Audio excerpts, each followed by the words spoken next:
ایک full court meeting ہوئی ہے، اس کے بعد سپریم کورٹ ساری اکٹھی ایک فل کورٹ سن رہا ہے کیس، یہ ایک اچھی علامت ہے، اور ہماری تو دعا ہے کہ سپریم کورٹ کی تقسیم ختم ہو اور سپریم کورٹ ایک جو آئینی ادارہ ہے، بہت اہم ادارہ ہے، اس کی جو توقعات ہیں جو آئین کی، اس کے مطابق چلے۔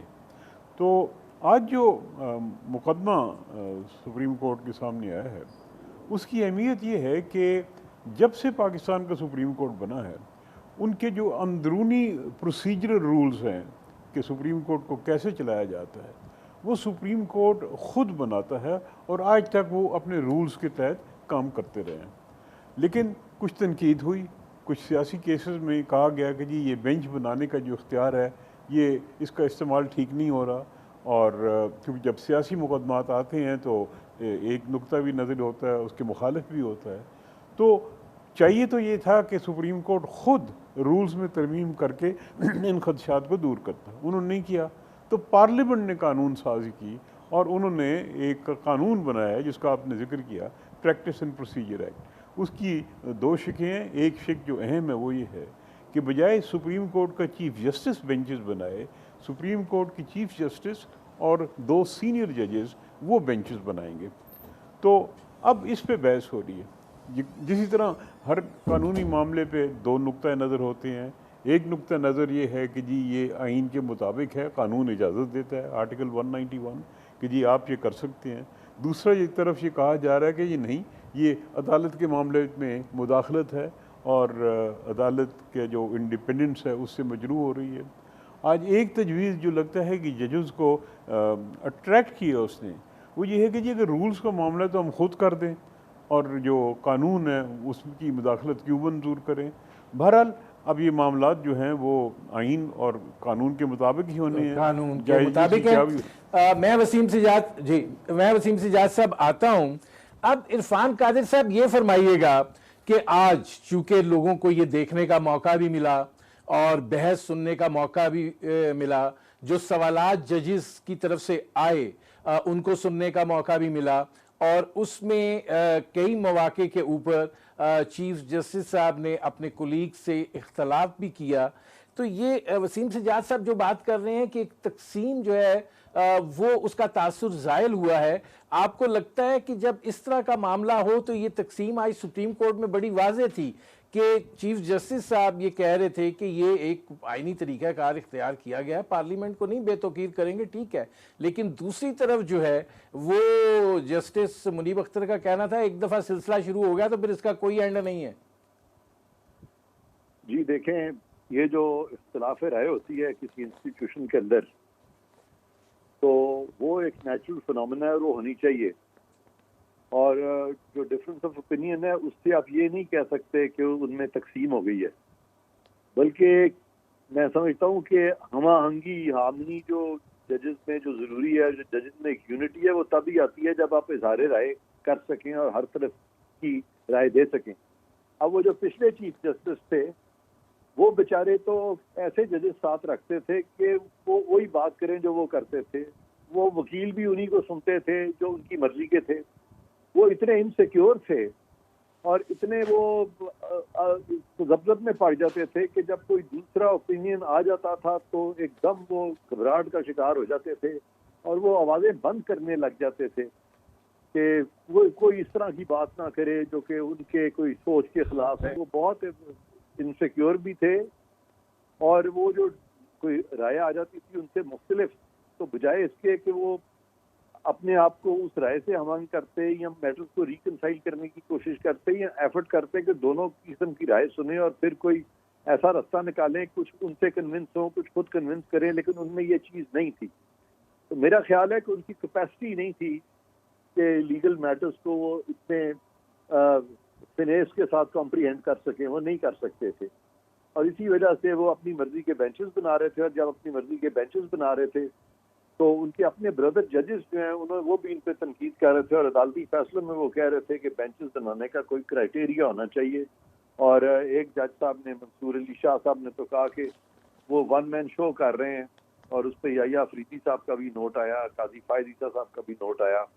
اور ایک جسٹس امین صاحب ہے ان کا نوٹ نہیں، آیا. آج بھی جسٹس منصور علی خان اور باقی لوگ بڑے واضح تھے. طیب مطلع صاحب بہت واضح تھے.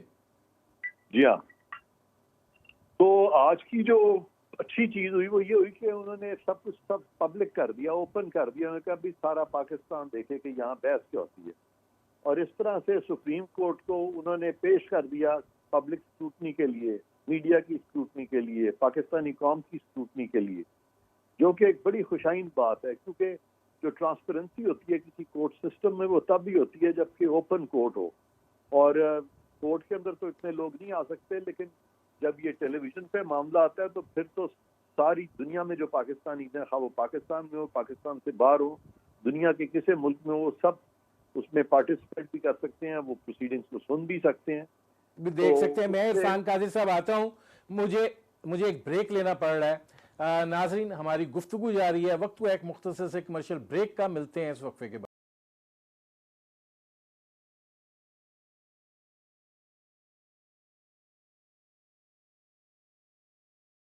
Welcome back. شاہ خاور صاحب، آج کی جو کاروائی ہے اور جو صورتحال سامنے آئی ہے، آپ جیسے بات کر رہے تھے عرفان قادر صاحب کہ خوشائن چیز ہوئی ہے کہ لوگوں کو پتہ چلے کہ ڈیبیٹ کیا ہوتی ہے. اور یہ جو ایک تاثر آتا تھا آج وہ بھی واضح ہو گیا ہے کہ اگر وکیل جو ہے وہ لائک مائنڈڈ ہے تو پھر آپ کا ذاتی خیال جو ہے وہ دلیل بن جاتا ہے. اور اگر آپ کے پاس میرٹ پر سوال پڑھتے ہیں تو پھر آپ کے پاس دلیل نہیں ہوتی ہے. تو یہ ایک آپ کو لگتا ہے ایک اچھی صورتحال ہے؟ جی بالکل. میں تو سمجھتا ہوں کہ آج جو ہے ایک بڑا اچھا میسج جو ابھی نیولی اپوائنٹڈ چیف جسٹس ہیں ان کی طرف سے گیا ہے. اور ابھی جیسے وسیم سجاد صاحب بھی فرما رہے تھے، عرفان قادر صاحب بھی، کہ ایک اچھا مظاہرہ یہ ہوا کہ آج سپریم کورٹ آف پاکستان میں ایک یونٹی جو ہے وہ نظر آئی.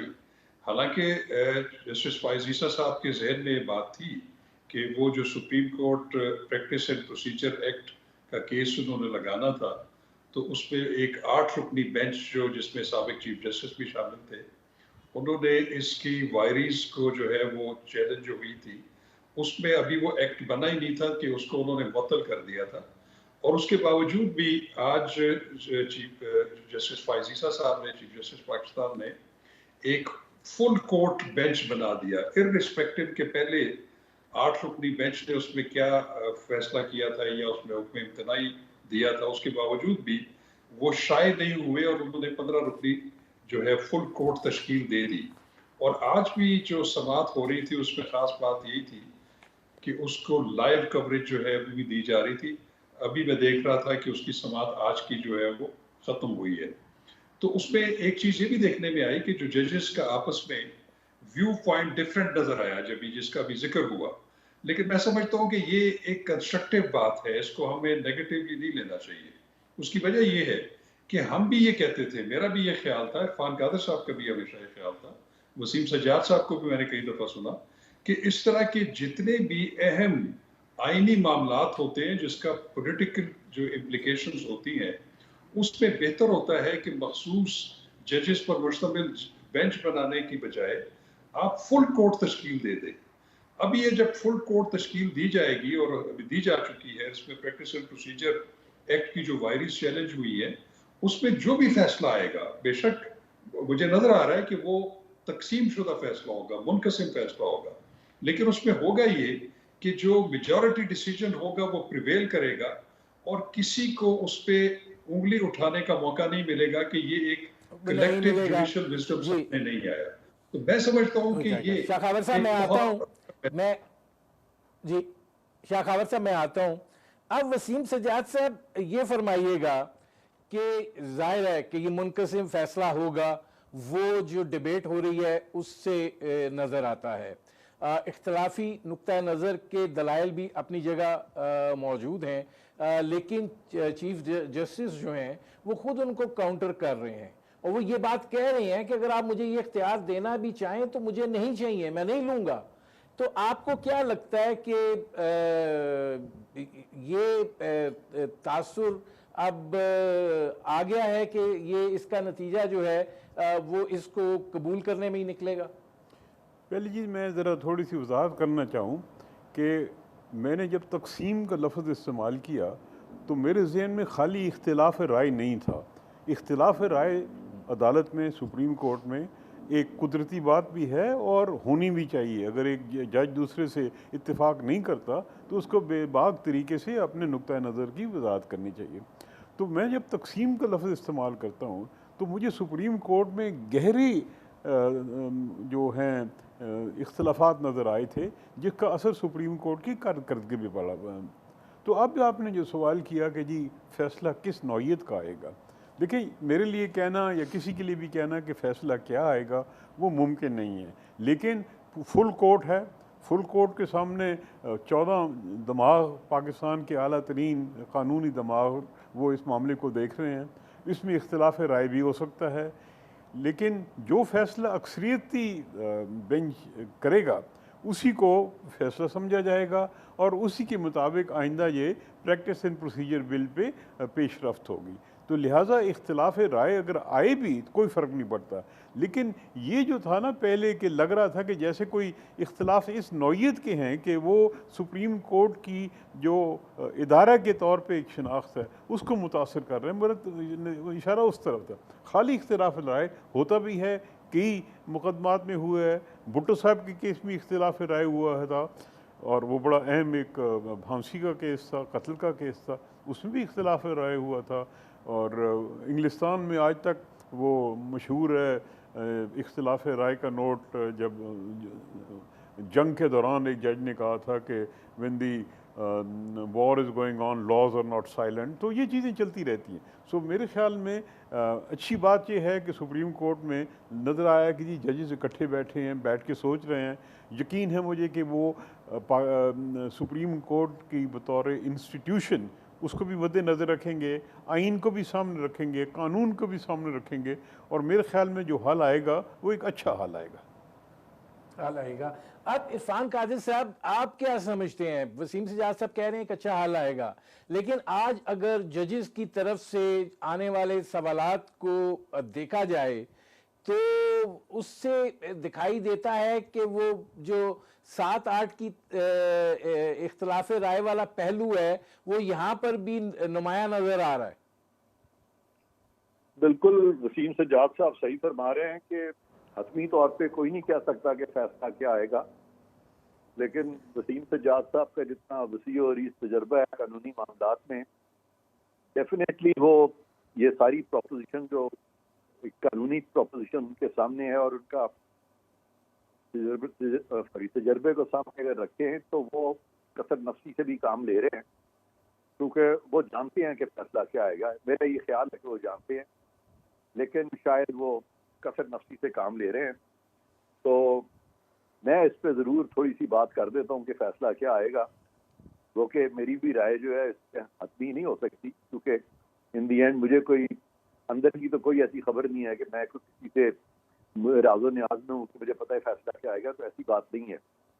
لیکن میں بھی بحیثیت ایک ادنا سے لیگل ایکسپرٹ کے اس بات کو جانتا ہوں اور سمجھتا ہوں کہ یہ جو قانون ہے جس کو انہوں نے سسپینڈ کر دیا تھا پچھلے چیف جسٹس نے، یہ مینٹین ہوگا، کیونکہ یہ لٹیگنٹ کی فلائٹ کو ایڈریس کر رہا ہے. یہ قانون ہے جو پبلک انٹرسٹ میں تھا، تو یہ ایک رائٹ دے رہا ہے ان لٹیگنٹ کو جو کہ 184(3) کے تحت ان کو کوئی رائٹ پہلے نہیں تھا، اور 184(3) میں اگر فیصلہ ہو جاتا تھا تو بس اس کے بعد رائٹ آف اپیل بھی اس کو نہیں. اور پھر اس سے سپریم کورٹ کی بھی ایک بدنامی ہو رہی تھی، اور کیونکہ یہ ججز کے اندر سے یہ واضح اٹھی تھی ساری کہ ون مین شو نہیں ہونا چاہیے.